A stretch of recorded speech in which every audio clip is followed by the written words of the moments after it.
Agamba yajja obuvumu okwesimbawo ku myaka gye zaali nsonga za kunyigirizibwa. Omuntu najje waka n'abasuubiza nti we munnonda ngenda bakolera kino na kino na kino ekisanja kigenda okuggwako ekituufu ng'akomawo abagamba munyongere tugende tutereeze waliwo ebitatambula bulungi. You have Eddie Mutwe nga singa biba bikyuse yalina okuba CDF. Really the players in the game si balaba kubeera nga bachampioninga enkyukakyuka mu ggwanga. Kati kulaliso tunulira Eddie Mutwe nga CDF. Kubanga yoyo guminawo. Anti CDF abaako n'ebisanyuso eby'enjawulo. Thank you. Ekyo mukyogera okutukakkanya oli personal security wa president. CDF taba personal security wa president. Robert Mao namuwuliza bulungi ng'agamba nti the transition is being discussed in the back door. Waliwo ebisenge byegenda okubeeramu. It will not be televised. Era n'asiga ekifaananyi. The rooms that matter. The rooms that matter. Gye bagerera transition. Can I ask you something? Very good. Tell me which rooms mattered in 1986.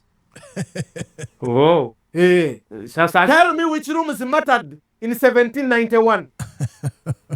Rooms.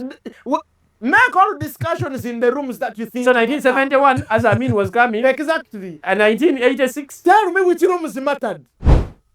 Freedom of expression. Conscience is bad. You can't lose what you're thinking simply because you have to appease. You have to appease. Or because you have joined the government. And so justice does not matter to you. Exactly. And the Minister of Justice and Constitutional Affairs, leader of the Democratic Party. But kati Paul Kawanga singa akomawo wano. N'alaba kumawo. N'alaba ku bantu be yalekera ekibiina omugo gusobola ovuga wano e Uganda. We start analysis at Makerere University, and from today onwards, allow me confirm and affirm that the generational leader, the only man, the next gentleman, very smart for this generation, and the generation to come, is none other than. Is none other than the one and only, the husband of Bobi. Takurani, Robert Maseruka, His Excellency. You're watching Mordecai Marissa Live Political Commentary. Please consider subscribing to help grow Uganda's Voices of Struggle ecosystem. Thank you. I cannot appreciate you enough for using your valuable time to always go on social media, break down things for people.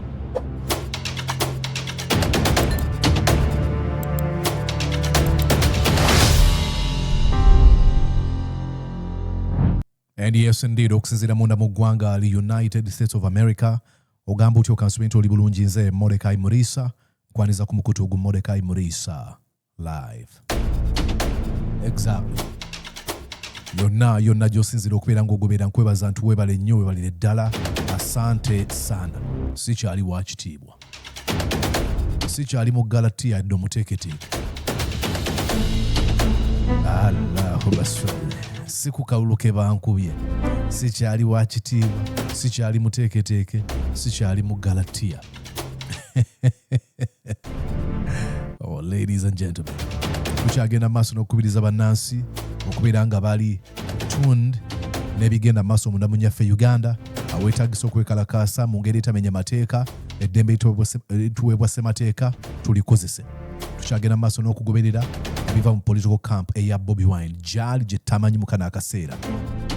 Akyekwese olw'okutya obulabu buyinza omutuusibwa ku muhoozi ateekateeka okumutta. Ebyo mbyogedde kuba manyi abagenda okugamba. Marissa, tubuli naawe ekidda ku kati ozze mu bino. You.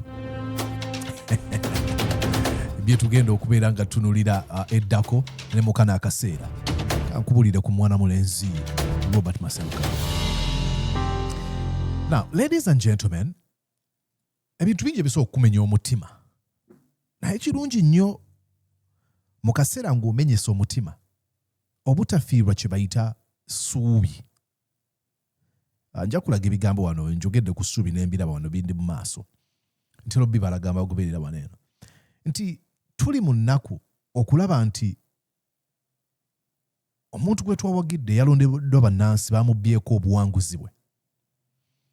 Tusobola okusalawo ne tukaaba amaziga ne twekubagiza ne tukyawa ne tugenda okugamba katubiveeko ekyo nno omulabe byatwagaza ayagala tubeere bannaku tunyiige twesonyiwe ebyobufuzi jjukira bw'obyesonyiwa sigamba nti omusolo agenda kugukendeeza nti oba effugabbi agenda kulikendeeza agenda bugenzi mu maaso aba ategedde kyekimu nga omusajja ayigganya mukyala we sigamba nti omukyala wagamba kansirike banjigganye mboli amuyigganye n'agamba kati ndekeddaawo kiba kyongeddemu kati nfunye omuntu gwe nsobola okulagirako essajja nga talina kyankola kubanga obeera munafu obeera munda okay either olina kubulwanyisa by walking away oba standing up against them oba okwa dragginga nobatwala mu kooti bintu bwe bityo oba kusala n'ogamba sijja kukkiriza nkoye akamanyiiro so waliwo emitendera mingi naye mukana akaseera nga tuli mu bizibu tusobola okwesika ne tulaba kye bayita silver lining ne tukkiriza nti there's light at the end of the tunnel the Museveni regime is falling agenda kugwa oba ayagala oba tayagala emyaka biology sigamba nti musabira absolutely not. I don't pray for any person to die ne bwaba mulabe wange semwagala face majja bamutaste I don't ebikolwa byakola bye bimuleetera ekyo sinza abakisazeewo naye ebimu ku bimpadde essuubi gwe muli jiji omupya sina mujibu mupya gwe gw'abantu abali special kati nga muganda ffe Robert Maseruka yalondeddwa okubeera omubaka owa Mukono South. Yali good president we Makerere. He's only 25 years of age. Twogera nti myaka mito. But I'm going to put it into context. Okulaga an opportunity gwoteekeddwa okulaba. Wadde mu katinga tukyagezaako okubanja. Njagala owulirize ku Maseruka. I'm introducing to you Maseruka. Abasinga kumwe mumumanyi. Naye oyinza okuba tumumanyi kamukulage. Listen to how this brilliant smart, intelligent, reasonable, kwese kigambo kyonna kyoyagala okukozesa, speaks with a lot of confidence, oratory skills zotalabangako, is confident in byonna byakola. Is only 25 years of age. Naye njagala owulirize then otandika okulaba nti maybe while we are still fighting for our victory, while we are still trying to say Museveni okuwamba okutta okutugunya n'okutta abantu bikyamu nti abamu ku bantu abayise mu bizibu ebyo embeera esobodde okuzaala abantu nga baneeno. Listen, wano yali ayogera ku ow'ekitiibwa Mpuuga okola ekibiina ng'osanyuse nnyo olindako kola ki okusalawo olindako okusalawo kakati mikwano gyaffe tetumanyi oba lyali ssanyu tetumanyi oba yali excitement tetumanyi oba bwali busungu. Ayina we yagambidde the right honorable Mpuuga nti akakati twakozeeko ebisoboka twazudde ssente biki nga highlighting some of the reasons as to why tebagenda kusimbawo candidate. Gwe kikolera amakulu okugamba nti olw'okuba electoral reforms tezinna gyensonga lwaki tosimbyewo candidate ng'ate ku mubaka wa parliament osimbewo ne ku bakansala zolina ba candidate. Electoral reforms zoleeta za bwa pulezidenti oba za kalulu konna.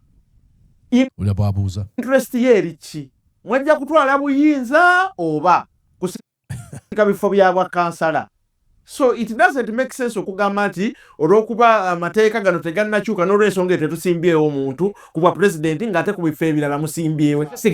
Brilliant. Now, I'm going to take you nkulage awo badde agezaako okukola point gye twali tukola nti amateeka ga Mpuuga yali agezaako okusuggestinga yali agasuggestinga gakole kuba pulezidenti bokka oba n'ebifo ebirala oba yali agezaako okugamba nti ebifo ebirala biriyoke amateeka malungi nnyo. Now, NTV yamukozeeko story gye njagala okulaga waneeno gye tugenda okutunuulira then nkuzeeyo nkuwe enfunda zazaayogera n'obugezi bwe.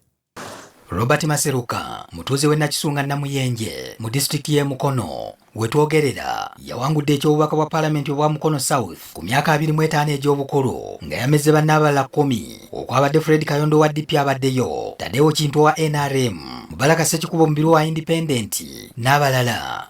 Yamezza abantu 10 and is only 25 years. Twasoose kulowooza nti akyasula na mu bazadde be naye tumusanze mu nju ye ey'ekivubuka e Namuyenje Mukono. Bale kujja mu kyalo kyaffe n'enfuufu mugirabye.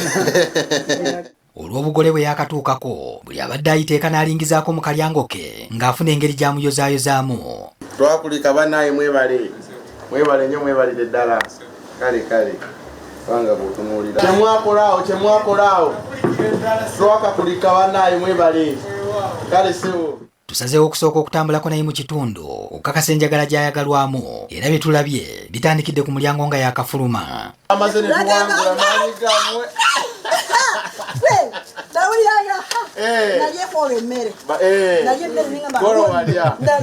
Ogamba otya oli bulungi banaye mwebale kubeerawo. Kabiri osiba kakulayira kati osiba kabiri kakulayira banaye mwebale wangi. How are you? Mwana muto gwe twagala oyo yali edi boy kati edi master yamenyawo abasomesa kati ye musomesa. N'abatamuwadde kalulu balaze nti bawanise. Sakuwagidde ne gona lebo wange kati. Kale mukama wange. Gona lebo yemuti. Webala kalulu. Kale wana yabakulu. Webala omulimu wano. Abenfuufu mu kifaawo. Abasinga babadde batendereza Mukama eyamuwandako eddusu. Katonda alina ebyewu kubanga nze neewuunya naba mutabani wange munene muzibu naye gwe gwana. What? That sounds like an insult. Chichecho. Mutabani wange munene naye gwe gwani. Like opimira obusobozi bw'abantu okusinziira ku size y'emibiri gyabwe. Alinyanga anyoma mutabani. That would be a slap in my face. Mutabani wange munene naye toyina kyali gwoli katono. Jeez. Bamukazaako wakabiri akatono ng'obwongo bunene oba small body big brain. Okwagala ba Mukono South tekugula n'omwana heavy boy big brain nono gwenjogerako Small body big brain. Yes. Akana kato. Mukama kato. Akana kato. Jeez. Mane, let me pause here. Msoke nnyonnyole kineno. Ekyo ekizibu ekiva mu mukulembeze okulwa mu buyinza. Kati olw'okuba Museveni amaze mu buyinza ebbanga ppanvu, abantu batandise okutunda ebifo by'obukulembeze nti bw'oba onajja mu kifo ky'obukulembeze oteekeddwa okuba katugambe member parliament oba minister mbw'oteekeddwa okubanga olina emyaka nga 5 oba 6 ng'osemberedde Museveni. Emyaka 25 myaka gya bukulembeze gya muntu asalawo. Abantu bawasa ne bazaala ne batambuza obulamu. Era njagala okutegeeza oyinza okuba tokimanyi. Golowooza Obote yalina emyaka emeka we yafuukira prime minister? Guess. Kuba oyinza okubeera olowooza Obote yalina emyaka emeka? Eggwanga lifuna obwetwaze Obote afuuka prime minister wa Uganda ng'alina emyaka 36. He was only 1 year older than Maseruka. N'olw'okuba Museveni aludde mu buyinza ffe tulaba ng'omuntu eyandibaddemu ekyo ekifo yandibadde alina emyaka 6 oba 7 okuse. No. Apa Milton Obote yalina emyaka 38. Sorry, 36 then Mutesa ng'alina emyaka 38. Tewa jeje emyaka gy'obukulembeze. Emyaka 25, 26. Kalwena wano mu America. Waliwo omusingi gwe basinziirako basemateeka n'okutambuza eggwanga lino okuzimbira ku musingi bayita mu kiwandiiko kye bayita Declaration of Independence ekya Thomas Jefferson. Thomas Jefferson yawandiika Declaration of Independence ng'alina emyaka 33.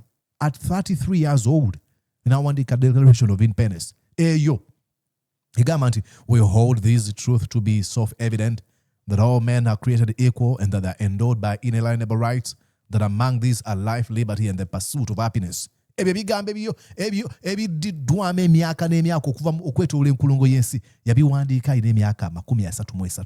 Si muto. Naye olw'okuba nti Museveni okulwawo okwe katulowooza abakulembeze bateekeddwa okuba nga emyaka 5 munaasonyiwa okujja katudde wano. Abasobodde okwogerako naye nga balagira ddala nti bamulinamu essuubi ddene. Twadamu kuteeka ne mulamu waggulu. Olugenda muyenge. Twagala lubiri. Biyingira mu ki? Buyingizi. naye ensonga yange eri ekisaawe kyaffe bakitunda abe namuyenge ddala.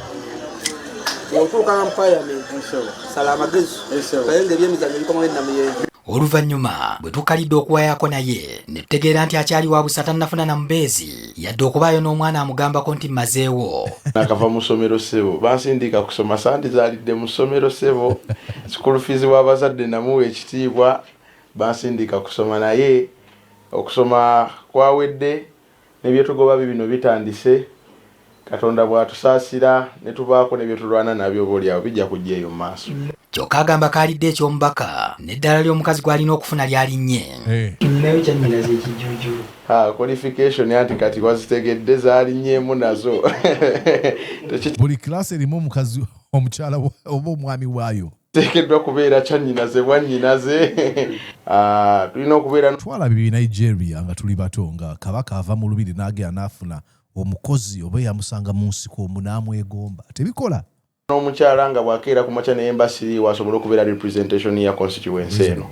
Maseruka yatikkirwa diguli mu byamawulire era mu mwaka gwa 2023 ye yali giruli president oba akulira abayizi Makerere ow'E89. tulina degree emu. Ono munnabyamizannyo anyumirwa omupiira gwa KCC wane Uganda wamu n'ogwa ttiimu ya Arsenal e Bungereza era alimu eddiini ate muntu w'abantu. Era buli lwa mukaaga oba oyagala okunkeberako ojja kunsisinkana ku kkanisa nga nsisinkanye omutonzi waffe tuli mu kusinza. Njagala nnyo okuwuliriza ebirowoozo ebiva mu bantu. Kaakati era ogenda kunsanga nti ndi mubaka wa paalamenti naye onsanga Namuyenje ku stage ya boda nga tulina aba stage abo mbabuuzaako n'ebifaanaganako bwe bityo kubanga at the end of the day be bantu betuwangaala nabo. Kitaawe Simon Setuba mukadde wa kanisa nga ne nnyina Josephine Nanfuke enkuyegezi ky'abakubira enduulu kyokka bombi ebyobufuzi by'abeesamba y'omutabani byagamba nti yabiva buto. Kuva baby class paka P7 sina kibiina kye nasoma nga siri class monitor. Bwe natuuka mu P7 ne nesimbawo kuwa HP ekireka Hill Infant. Nayingira Makerere University my first year ne bampa bwa class president. Second year MP oba guild representative councillor. Third year to fourth year nga nze guild president. Okuva we najja ekibiina kyaffe ne kinneesigisa okubeera omuwandiisi w'ekibiina ekya National Unity Platform owa Mukono district yonna. Ntandika obukulembeze obwo ate ndaba nga waliwo obwetaavu bw'okuweereza abantu baffe Mukono South kwe kujja ne neesimbawo. Abazadde babaddenga mu kutya olwa mutabani waabwe okuyingira ebyobufuzi naye ekyokukola nga tebakirina. Agamba gye yajja obuvumu okwesimbawo ku myaka gye zaali nsonga za kunyigirizibwa. Omuntu najje waka n'abasuubiza nti we munnonda ngenda bakolera kino na kino na kino ekisanja kigenda okuggwako ekituufu ng'akomawo abagamba munyongere tugende tutereeze waliwo ebitatambula bulungi. Sabukawute namba eri kooma eri mu bizinga naye ebizinga by'abantu bazaalira mu binaala. Abantu bazaalira mu binaala, abantu bazaalira mu maata abakyala. Ebyobufuzi byafuuka byakaweereege era byetaaga ssente. Twagadde okumanya kwa yasinziira okubiyingira nga talina yadde ekuba ennyonyi n'atutegeeza nti bino teyayagala kubirowoozaako kuba byandiziŋŋamiza ekirooto kye. Okuva lwe yayingira olwokaano nti yatambulira ku kisa ky'abantu. Bw'oba n'ekirooto tekigulwa ssente. Era obanga olina kyoyagala okutandika n'ogamba nti kansooke nninde bwe bampa miliyoni 10 nga ndyoka ntandika. Kirooto kiveeko, kirooto tekiri worth it. Bw'oba olina ekirooto go out there abantu balage nti bannange bino bye birowoozo bye nnina abakukkiririzaamu bajja kukkiririzaamu abakkiririzaamu ebyo tubadde twogera babadde batuwanga ne ssente. Najja n'akuwa ssente n'akusulira akakadde mu mmotoka n'agamba mwana waffe weebale genda mu maaso genda okuba campaign.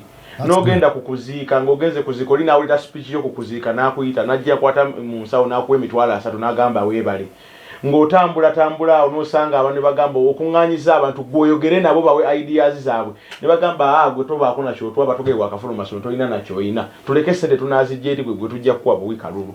Now that's really good. Bwe tubanga tulina ekintu bwe kityo mu Uganda. Mu Uganda waliwo enkola gisaagerako ddala ey'abannabyabufuzi okuwa abantu ssente nti buli wowa abantu ssente bw'otuuka mu parliament kyoba olina mu birowoozo you become entitled ogamba oyagala kuzzaawo ensimbi kwecompensating ensimbi zewawa abalonzi. So okuba nti abantu be babadde bamuwa that's good, then people can hold him accountable. They'll be like, hey, now contributing a campaign you, and that's why I was really glad abantu bawangayo ssente mu campaign trail ya Bobi Wine eno ku kitebe nga bafuna certificates. Kubanga certificates abamu bagenda kuzitimba mu nnyumba zisikiriza abaana n'abazzukulu ebintu ebirikyuka. I don't know when bigenda kukyuka ddi, bizokyuka enkya, bizokyuka omwaka ogujja emyezi nga giijo. Naye ng'omuntu agamba I offered help. Era n'omwana alirabirako kwategeere nti okukyusa eggwanga kitwala ffenna si muntu omu. Anyways, let's go on nkulage ku Masembe. Brilliant brain. Tubadde awo nga tukyatunuulira ng'akugamba ku mpuugo mulidde nti akola ekibiina ng'asinziira ku ki? Legitimizing a process. Bwe ina tosimbawo omuntu yenna. Kitegeeza akalulu kalimu direct. So bwe weegoba nti amateeka tetwafuna reforms. But w'ensonga ndala yonna balekerawo okwekwasa amateeka. Good. Now let's go here. There's usually mpulira nnyo ba clown Frank Gashumba atera nnyo ogamba abafuga NUP ba Eddie Mutwe ba selector David ne Dan Magic. You should know for what it is. No mugamba nti Eddie Mutwe ali mu kifo ki tasobola kikubulira naye akyogeza okukakkanya katulira Maseruka bwa kinyonnyola. Enjaga ginyonnyo kuno okusinga lw'ekinyonnyola mwagira nako. Mukalulu mwina dini yemu, oyina muno mukalulu mwina tribe yemu, oyina muno mukalulu mwina bemukanyako bingi, mwina n'abakulu abasobola bayita ne babatuuza. No wamuwagira nako nakuwanguza ne constituency namba. Kati nsonga ki gy'ogenda okuwa abantu? Nti yagudde eddalu mutamiivu. Enjaga ginyonnyo kuno okusinga lw'ekinyonnyola lulinga omuwagira. Don't tell us that. We need to change in Uganda. Brilliant. Like you embarrass yourself. Bagamba nakitegera luvannyuma nnyo mupuga byeyogera like bye byamusuula oyogera otya ebyo ebintu anywa enjaga. Like, ladies and gentlemen, there's no politician in Uganda that has his private life documented publicly out there nga Bobi Wine.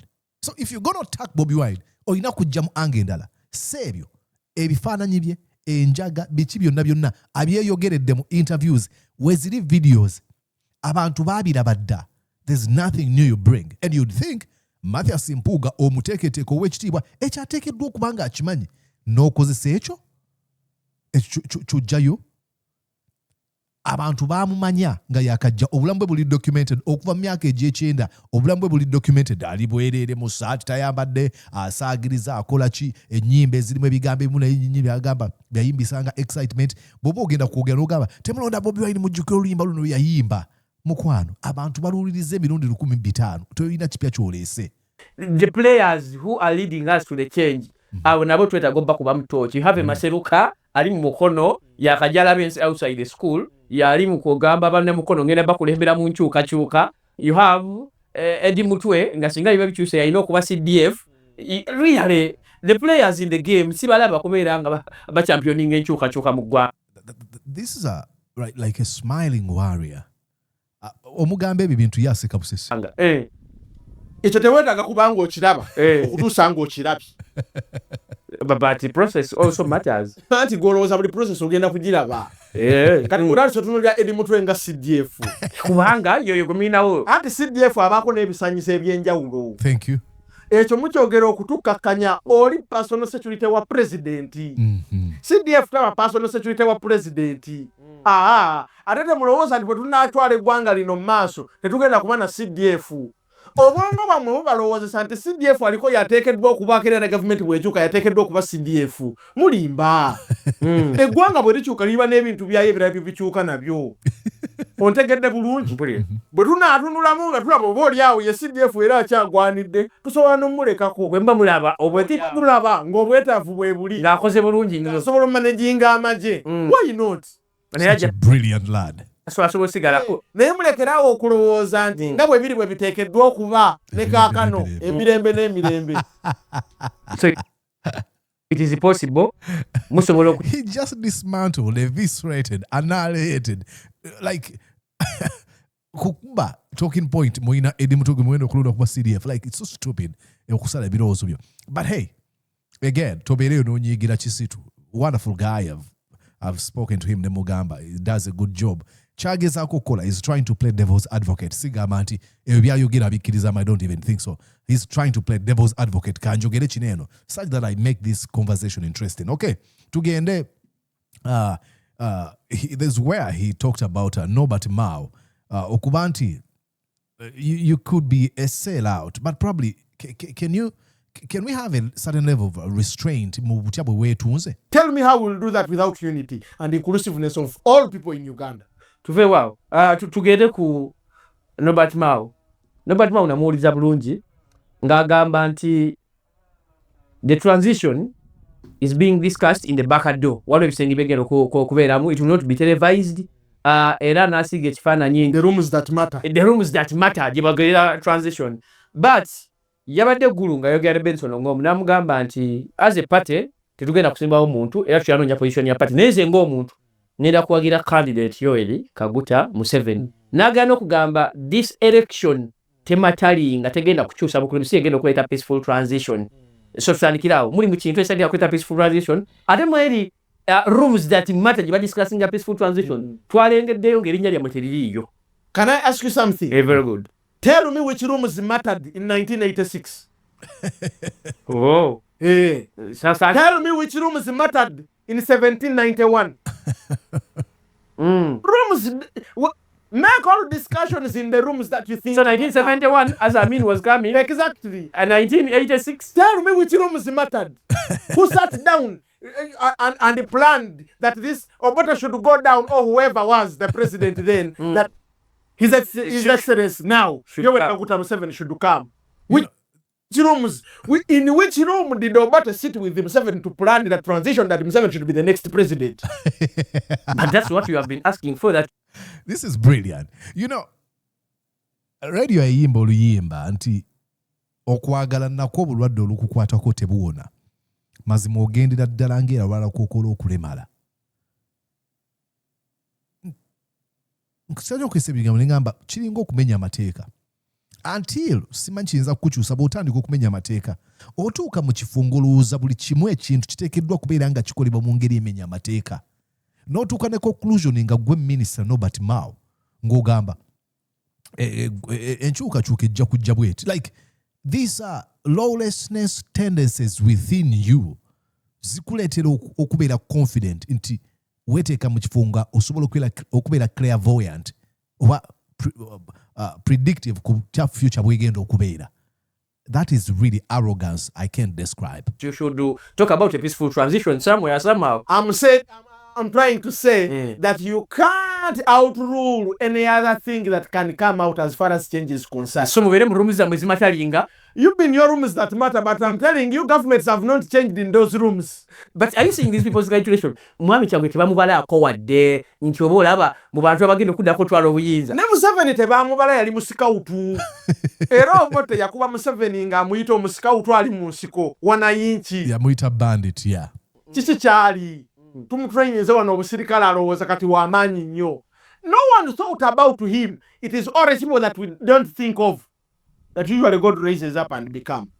Yep. The beauty about it, it shouldn't be them thinking about Kyagulanyi. It should be the people of Uganda and God thinking about Kyagulanyi. Let them sit in those rooms. That matter. Yes. He makes a very good point. Twagala nnyo gamba ono yasobola tumulabyemu. Who saw him coming? It is him. Mu bantu 10.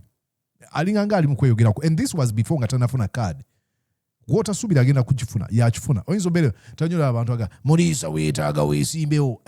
Oyinza okulowooza nze nteekeddwa okwesimbawo. God n'aleeta omuntu omulala nga tamanyi na mu bukulembeze like this young man. Mwami Mao yayogera. Justice and Constitutional Affairs. I think I'm 8 years older than him. Then we are also seated in the rooms that matter, thinking about how we can run this government. You have also your rooms that... We have our rooms that matter. That is not talking about. Exactly. What the mukonviso chimala? Will you see them on camera? No. Ayogera ye Justice and Constitutional Affairs means yakugambye akalulu kano tikaina kikagenda kukyusa. It is painful that okay, he was a guilty president and I respect that. And one of the brightest persons in Uganda. He's so bright. He has the best oratory skills. Now you can confirm that Mao Musajja Mugezi. He's good. Dam?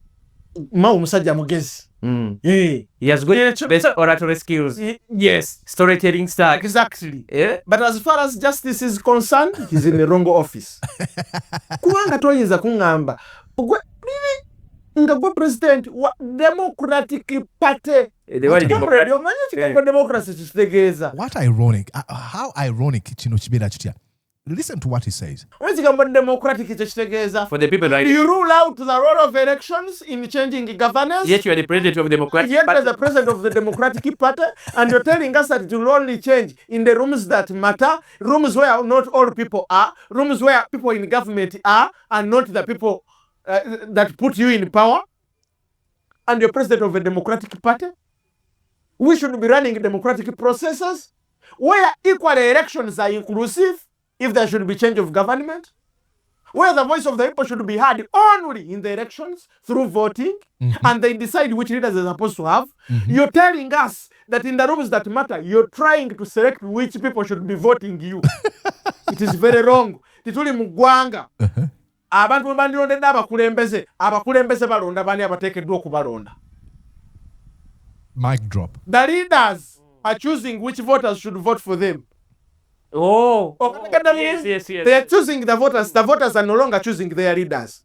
Let me make a pitch here like I usually do. Hey, please, if you've watched this far, please make sure that you subscribe to this feed, like this video, and invite other people to join us. Thank you. Let's go back. And this statement, I'm trying to interpret it, is coming from the president of the Democratic Party. How ironic. Democracy, Chichi. Democracy is the rule of the people, by the people, for the people. And you are a president of the Democratic Party. Chokamu kogera kubukulembeze. Yo. Oh my God. Chechi munga bona agamba. Ndi father, Reverend Father. No gamba. Muba father wange okuva n'olwaleero mpeze okusoma misa tukugobye. Naye nga gwe Reverend Father. Like, kirowooze muko Democratic Party president yagamba democracy tajja kukola. A Minister of Justice and Constitutional Affairs. Because he's saying that the transition is taking. Can we stick to the book? Can we stick to the book? Where are the rooms that matter in the book? Where? You're Minister of Justice and Constitutional Affairs. We expect you to be constitutional. Yep. So where is constitution? The rooms that where are the rooms that matter in the constitution? If you have to stick on the book. If you have to stick on the book. Because you are responsible for the book. You're responsible in protecting it, that it doesn't break down. You're responsible to make sure that governance is all rotating on the book. And no one is above the book. Yep. And in the rooms that matter, you are not using the book. Neither does the book having the rooms that matter. And you're telling us you're the minister of... In the rooms that matter, there is no gap for the book. There is no gap for the book. And the book does not entail the rooms that matter. So what books are... The question is, who is fooling you? Who is fooling who? A president of the Democratic Party? What a brilliant guy. What a brilliant guy. Guys, what a brilliant guy. Okay, lastly, I think I'm going to play you one clip and then I'll call it a video here. Yeah, bali bogera anti Bobi wine simanya era bibogera ebibyenja ke babogerako, and this is what he had. This was his response. Listen here. I think I got it here. Oh, video nga ye chance ate. Okay. All right. Video. Kununula ki kwe baali babategeeza kwe bagenda banunulamu ne batandika okuteeka pictures ku ngeri savior gy'ateekeddwa okufaanana. So Bobi is a savior. I'm telling you this. Ebyo mutunuulidde. Naye buli w'otandika okupicturinga n'okuteeka mu bwongo nti omukulembeze ateekeddwa okukulembera okutuusa generational cause n'ateekeddwa okufaanana bweti. That is where people go wrong. He is in his time, ekyo temugenda kukijjawo. He is kankubuulire. Abantu bali ne Bobi Wine. Ebiseera biri ne Bobi Wine. Naye n'ekisingira ddala obukulu ne Katonda gwatunuulidde amugamba mwana wange kyekiseera otuukirizeyo bye nakutuma. Amasuka Katonda mwatuuka ddyo galaba ati. Ati mukama wange buli bw'otunuulira look at the favor he has. Yeah. It is God's timing. Omanyi omuntu wabeera mu timing ye mukama wange ne bw'okanya mugamba nti mufuuyi wanjaga naye nga ffe abasome tugamba mukama weebale watuwa akabiriiti kano. What a brilliant young guy. Very brilliant. So, look, my heart broken about the results of not even the result. The entire process was complete shambles. But I'm hopeful. Muziki za chitwa mu Uganda, at least waliyo mvubuka ngono. Chetulina okusaba nti, I hope it doesn't sell out. Because nobody mao batandika boogera bwe bati. Nobody mao yali presidential candidate nga bantu bangi bagamba tunyumiza Besigye, tunyumiza Museveni, ngenda kulonda nobody mao. Esawa zina ali mu kusavinga government giyamala nga avumirira nga ajogera ku bukyama. And some of them otegeera kyabakozesa ekyabamu ba giving up okubeera kuduluvuganya si kyangu ensimbi bintu bwe biti era nti nnyo bagamba waneno nti temunenye nnyo bantu bemwalaba nti nnyo abantu Muriisa webale nnyo kuweereza mwana okimanyi gundi oli yavaako twalina gundi yali atuweereza bulungi tomanyi kyamugjawo you can allege maybe etunda that's allegations naye maybe ayinza okuba yakoowa nga obeera wano ku mikutu nga oteekeddwa ogenda okole olabirire abaana olabirire omukyala olabirire oba omwami naye nga baba tuweereze nogaana maana omanyi family yeetaagisa nogamba bino kanjira mbiwummuza omuntu otomunyiigira ogamba webale kututuusa wano ntutanye omwogera ku Uganda ey'enkya baani bonna bemwogerako balayinga omusingi katandikirawo tugende mu maaso so Robert Mao naye nyini musiime mu kubye yakola naye kinnuma buli kaseera okuba nti okola ebintu bwe bityo I think waliwo abadde ayogera ku conscience nga nenya Robert Mao I think we wano I think I found it very very and you want us to take you serious having made those statements ffe tukimanyi mugezi era mulungi naye ffe atulumya emitima si watu weyandibadde that is not how it's supposed to be. It's bigger than that. He can go beyond those standards. Or what if yategedde reality nti bana bakuti baneji bagenda it's better to join them. It doesn't matter. Yaba joininga dda ekyo twakikkiriza naye tosobola na kuluzinga you can't lose your conscience. Exactly. And I want to appeal to him. Article 29 is very clear. Freedom of expression. Conscience is bad. You can't lose what you're thinking simply because you have to appease. You have to appease. Or because you have joined the government. And so justice does not matter to you. Exactly. And the Minister of Justice and Constitutional Affairs, leader of the Democratic Party. But kati Paul Kawanga singa akomawo wano. Nalaba kumawo. Nalaba ku bantu be yalekera ekibiina omuko gusobola ovuga wano e Uganda. Tukome wano bannaye. He's a good guy. Also, again, I need to show you this. You can go and watch the entire conversation. Kumukutu guneno baguyita direct shot. Also take Robert Maseruka the direct shot or Jakulaba video. Amazing, interesting. Good guy. What do you think? Wandika mu comment section. Subscribe kumukutu like ngene mbozi jigawane kone mikwano jo.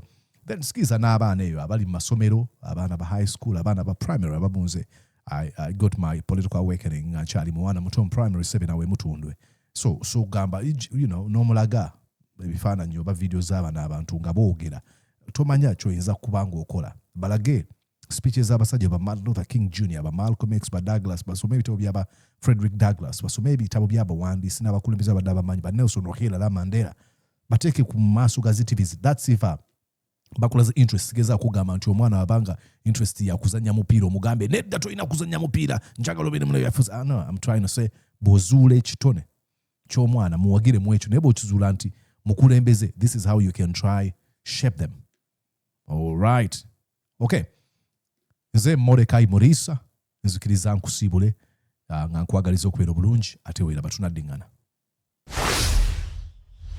Did you enjoy what you just watched? I'm sure they did. I'm going to guess that you did. How about you consider subscribing to Mordecai Marissa Live YouTube channel? Thank you.